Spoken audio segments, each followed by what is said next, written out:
Have you ever heard of someone going to bed feeling completely fine and never waking up? It sounds peaceful, no pain, no fear. But for the family left behind, it often brings more questions than answers.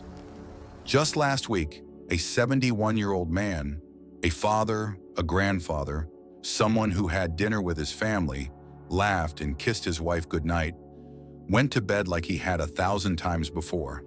He never woke up. No warning, no illness the day before. His wife said he even smiled before turning off the light.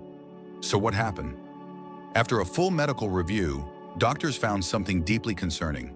His nightly routine, the small, ordinary things he did before bed, had slowly been putting pressure on his heart and lungs for years. They didn't hurt, they didn't seem wrong. But over time, they added up.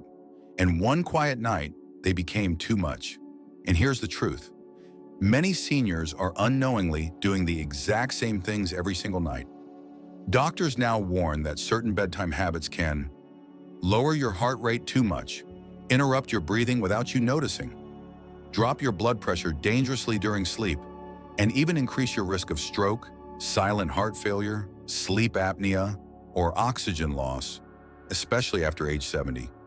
If you've been waking up feeling exhausted, if your hands or feet are cold in the morning, if you've had strange dreams, nighttime coughing, or shortness of breath, it might not be age.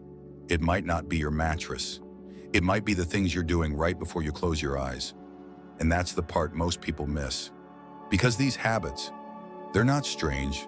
They're common, familiar, quiet, the kind of things we all do without a second thought. You might eat a big dinner late. You might take certain pills just before lying down. You might sleep flat on your back or keep a heater running through the night because you feel cold. They feel normal, but over time, these small patterns can become dangerous. And for some people, like the man I told you about, they can become deadly. But here's the good news. They're just habits, and habits can be changed. In this video, I'll walk you through 4 bedtime habits you must stop after 70, each one backed by science and real stories. And the 4th one? It's something almost everyone does. Without realizing the risk, stick with me until the end. Because one small change tonight might just give your heart, your lungs, and your body the protection it's been quietly asking for. Habit number 1, eating a heavy meal. Too close to bedtime. One of the most dangerous bedtime mistakes, especially after the age of 70, is something most people don't even question. It's simply this: eating a heavy meal, too close to bedtime. Now that may not sound serious, but here's the truth. After 70, your body processes food much slower than it used to. Your digestive muscles are weaker, your stomach empties more slowly, and your body takes longer to handle rich, fatty, or heavy meals. So when you eat late, say at 8:30 or 9 p.m., and then lie down shortly after, something quiet but serious begins to happen. Your stomach is still working hard, but because you're now lying flat, digestion becomes inefficient.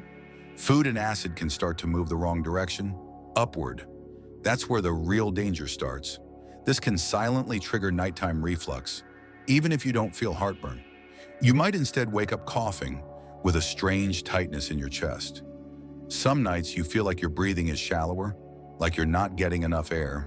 And in the morning, you wake up with a sore throat, a bitter taste in your mouth, or feeling strangely tired, even after a full night in bed. Sometimes you might feel lightheaded when you first sit up, or your heart flutters just a little faster than normal. You'd never guess it was from what you ate the night before. That's exactly what happened to Harold, a retired engineer, 74 years old. He was in good health overall, loved life, loved food. Dinner was always his biggest meal: steak, potatoes, sometimes wine. He and his wife often ate around 9 p.m. and watched television until bed. But slowly, Harold began waking in the night with an odd, uncomfortable pressure in his chest. Not pain exactly, just discomfort. And in the mornings, he started feeling sluggish, like he hadn't truly rested. One morning, he nearly fainted on his way to the bathroom. That's when his wife insisted he see a doctor. What the doctor found was silent reflux, acid rising during sleep. and it was disturbing his breathing and placing subtle stress on his heart. The fix? Harold made a simple shift. He moved dinner to 6 p.m., chose lighter meals, and gave his body time, at least 2 hours, to digest before lying down. And within just a couple of weeks, the nighttime discomfort was gone. He woke up clearer, more energized, and felt like himself again. But let's be real. Sometimes life doesn't go as planned. Maybe you get home late. Maybe you're traveling. So what if you have no choice but to eat close to bedtime? If that happens, there are a few ways to protect yourself.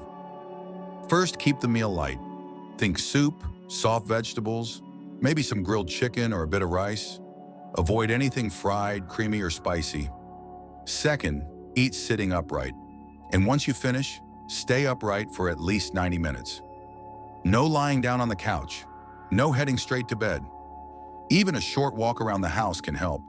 And if your bed allows, raise your head slightly with pillows or a wedge to keep everything moving downward, not back into your throat. Because at this age, digestion is no longer automatic. We have to give it the space, time, and position it needs to work properly. So if you've been waking up feeling off, more tired than usual, slightly dizzy, or just not yourself, don't ignore it. The issue may not be your age, it may be your dinner. Let your body rest at night, not digest. That small shift could be the biggest favor you ever do for your heart. Habit number 2, taking certain medications right before bed without medical guidance. There's something comforting about ending the day with your medications, like checking the final box on your to-do list. For many people over 70, bedtime feels like the safest, simplest moment to take pills. No rush, no distractions, just you, your glass of water, and the promise of a restful night. But here's the quiet danger. Some medications, when taken right before bed, can affect the body differently at this age, sometimes in ways you don't feel until it's too late. Let me introduce you to Susan. She's 76, a retired school teacher, lives alone, keeps a tidy home, and follows her health routines with discipline. Every night at 9:30, she takes her evening medications, one for blood pressure, one for cholesterol, and a light sleep aid prescribed years ago.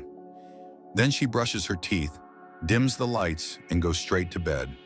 At first, everything seemed fine, but slowly something began to feel off. Susan started waking up with a strange, shaky feeling in her chest. Some mornings, the room seemed to tilt ever so slightly.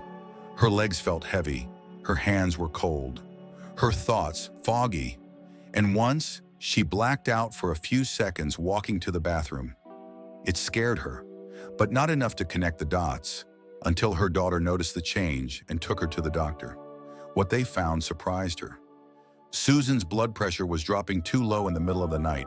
Her heart rate was slowing down more than it should.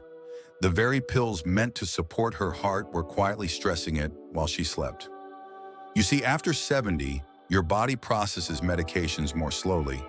Your blood vessels respond differently, and what once was a perfect dose for your 60s may now be too strong, too fast, too close to rest. The solution? Her doctor simply adjusted the timing. Susan now takes her blood pressure medication in the morning, when her body is upright and active. Her evening dose was reduced and moved closer to dinner instead of bedtime. Within a few days, the dizziness stopped. Her mornings felt clearer. Her confidence returned. If you've ever woken up unusually tired, if you feel lightheaded when standing, or if your heart feels strange as you drift off to sleep, it might not just be aging, it might be when you're taking your medicine. Now, to be clear, not everyone can move their pills to the morning. Some medications are designed to work overnight or spaced 12 hours apart. So if you absolutely must take your medications at night, there are still ways to stay safe. First, never take pills and lie down immediately. Give yourself at least 15 to 20 minutes upright, sit in a chair, breathe, let your body adjust. Second, avoid taking all pills at once. Spread them slightly if you can. But most importantly, talk to your doctor or pharmacist. Ask clear questions like, would it be safer to take this earlier in the evening? Could I take this with dinner instead of right before bed? Is there a slow-release version that's gentler overnight? Don't guess, don't assume. Your body at 70 or 75 is different from your body at 50. What worked before might need adjusting now, and that's perfectly normal. Because medicine should never be something we sleep through blindly. It should be something we understand, respect, and use wisely, especially at night. So take your health seriously, take your schedule seriously, and if something about your mornings feels off, don't wait. Talk to your doctor. A small change in timing could protect your sleep and possibly your life. Habit number 3, sleeping flat on your back. The position we sleep in seems like such a small thing. We choose it without thinking. Whatever feels natural, whatever we've done for years. But after the age of 70, even something as quiet and familiar as your sleeping posture can begin to affect your health in surprising ways. Sleeping flat on your back may feel peaceful, but for many older adults, it gradually becomes one of the riskiest positions, especially when it comes to breathing. As we age, the muscles in our throat and airway slowly lose their tone. They don't stay as firm or open as they once did, and when you lie flat on your back, gravity starts pulling everything. Your tongue, your soft palate, the tissues in your throat downward. That narrowing of the airway doesn't always cause loud snoring or obvious choking. In fact, most people never realize it's happening at all. What they feel is much more subtle. You might wake up with a dry mouth or feel like your chest is tight, but not painful. You may notice that even after 7 or 8 hours in bed, your body still feels sluggish, your thinking isn't sharp, or your legs move just a little slower in the morning, and sometimes, without realizing it, your blood pressure slowly climbs because your heart has been working harder during sleep just to get enough oxygen through the night. Carl, 71, had always been a back sleeper. It was how he'd slept since he was a teenager. Arms by his sides, legs outstretched, a single flat pillow. He thought nothing of it. His sleep seemed fine. But then, the mornings changed. He began waking up tired. Not just groggy, but tired deep in his bones. His head felt heavy. He moved more slowly, spoke less confidently.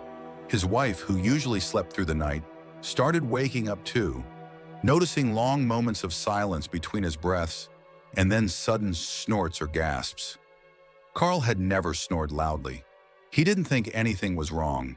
But during a routine doctor's visit, when his blood pressure came back higher than usual and he mentioned the fatigue, his doctor suggested a sleep study. The results were clear. Carl was experiencing mild sleep apnea, and it was directly tied to sleeping flat on his back. His breathing would slow or stop just enough to pull his body out of deep sleep again and again all night long. Not enough to wake him fully, but enough to exhaust his heart, enough to dull his brain. What changed things wasn't a machine or a medication. It was a small shift in posture. Carl began using a firm wedge pillow to gently elevate his upper body. Not at an angle that felt unnatural, but just enough to keep his throat open. He also added a body pillow to his side, which kept him from rolling flat in his sleep. And within 2 weeks, everything started to feel different. He still went to bed at the same time, still woke up at 6, but now he felt like he had truly slept. His thoughts were clearer, his mornings were stronger, and his wife stopped listening for his breathing because it was finally steady again. If you're someone who's always slept on your back, and lately your mornings have felt foggy or your chest feels tight when you wake, if you've noticed strange dreams, cold hands, forgetfulness, or rising blood pressure without a clear cause, it may not be aging. It may be how you're lying down. And if you're wondering how to fix it, don't worry. This doesn't mean replacing your bed or sleeping uncomfortably. Sometimes the smallest adjustments are the most powerful. Try supporting your back with a wedge or extra pillows that lift your chest just slightly. Not to sit up, just to take pressure off your airway. A pillow behind your back can help keep you tilted slightly to one side if staying off your back is difficult. Even placing a small cushion under your knees can ease tension and make it easier to settle in. Also, if you've had a late meal or drink, give your body time before lying down. A full stomach can push up on your lungs and make breathing harder during sleep.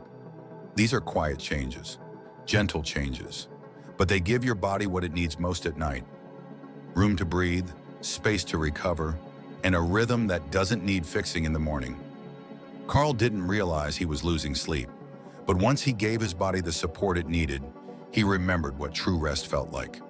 And maybe you will too. Habit number 4. Sleeping with space heaters or electric blankets all night. As we grow older, we often become more sensitive to cold, especially at night. Thin skin, reduced circulation, and medications that affect temperature regulation can make even a mild chill feel uncomfortable. So it's no surprise that many seniors turn to space heaters or electric blankets for comfort, especially during colder months. It feels like the right thing to do: stay warm, stay cozy, stay safe. But what most people don't realize is that prolonged heat throughout the night, especially artificial, direct heat, can slowly become dangerous for the aging body.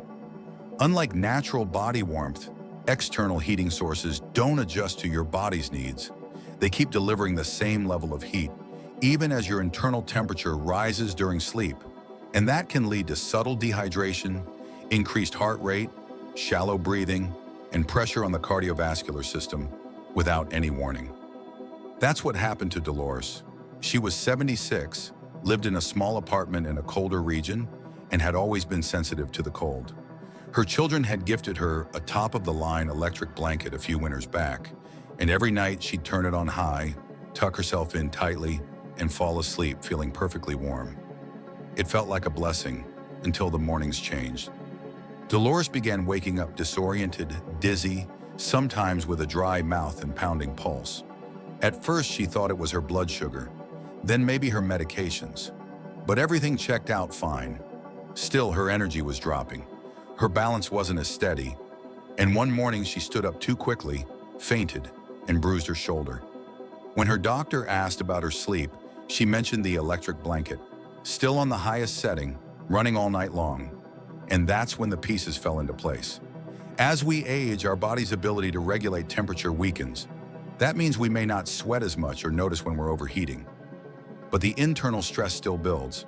Faster heartbeat, reduced hydration, and more work for an already aging heart, especially during sleep, when the body is supposed to be slowing down, not working harder to cool itself. Dolores didn't stop warming her bed. She simply changed how she did it. She started pre-warming the bed for 15 to 20 minutes before sleep, then turning off the blanket before lying down. She switched to layered blankets and flannel sheets, which held warmth without overheating. And she began wearing warm socks and a light cotton hat to bed, keeping her core temperature steady without artificial heat. The dizziness faded, her mornings returned, and so did her trust in her own body. Warmth is important, but it should be gentle warmth, not constant, unchanging heat. If you've been waking up with a dry throat, if your heart feels like it's racing in the morning, or you find yourself unusually thirsty or lightheaded after a full night's sleep, the issue might not be your age. It might be the temperature you've been sleeping in. So give your body what it truly needs. Not artificial heat that runs all night, but natural, breathable warmth that supports your rest, not fights against it. Like Dolores, you may not need to suffer the cold. You just need to warm smarter and let your sleep be as calm and safe as it's meant to be. Sometimes the habits that feel the most familiar are the ones that need the closest attention. Because sleep, especially after the age of 70, is no longer just a pause between days. It becomes a kind of healing, a quiet, invisible repair shop for the heart, the lungs, the mind. And what we do, those last few hours before we close our eyes, can shape everything that happens while we sleep. We talked today about 4 bedtime habits. They weren't extreme, they weren't dramatic. In fact, that's what makes them so dangerous, because they're easy to overlook, easy to repeat night after night without ever realizing what they're doing to us. Eating too late and too heavily, taking the wrong pills too close to sleep, lying flat when the body can't breathe the way it used to, or staying warm in ways that quietly exhaust the heart. None of these habits are acts of carelessness. They're acts of comfort, of routine, of doing what once worked, but may no longer serve us now. And that's okay. Because part of growing older wisely is learning when to gently shift, to listen differently, to try a softer way forward. So tonight, you don't need to change everything. You don't need to fear your bed or your breath. You just need to ask yourself one quiet question. Is the way I'm sleeping still the way my body needs to sleep? Maybe you'll eat a little earlier. Maybe you'll lift your chest just slightly. Maybe you'll ask your doctor about your medication schedule. Or maybe you'll simply turn off the heater once your blankets feel warm. And if all you do tonight is decide to pay more attention to your heartbeat, your breathing, your waking, that alone is a powerful act of care, because your body is still here, still trying, still worthy of protection, and so are you. If this video spoke to something you felt lately, if you saw a little of yourself in Harold, or Susan, or Carl, or Dolores, leave us a comment below. You're not alone, and sometimes just saying, "Yes, that's me," is the beginning of something better. Don't forget to subscribe if you'd like more quiet wisdom like this. And share this video with someone you love, someone you sleep beside, or someone you miss. And next time, we'll be talking about something just as important. 5 early signs your sleep might be silently damaging your memory, and what you can do to catch it early. Until then, sleep gently, wake fully, and never stop learning how to care for yourself, one night at a time.